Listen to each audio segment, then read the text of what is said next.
Blessing dito iniwan sa gate. Ang aga-aga iniwan sa gate. Oh. Lalabasin natin, kukunin natin. Oh, yan oh, ang daming saging oh. Yan, daming saging iniwan. Kanino kaya itong blessing? Akin to. Pag iniiwan dito sa gate, dito sa ano, akin to.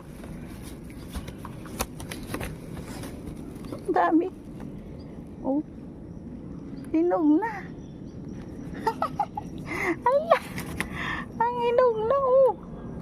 Iniwan sinabit. Ang aga-aga ng blessing binig ko. Ay, kanino kaya ito? Ayan oh. Ang lalaki ng latundan. Yan, binigyan po ako ng blessing maaga pa. Kanino kaya ito?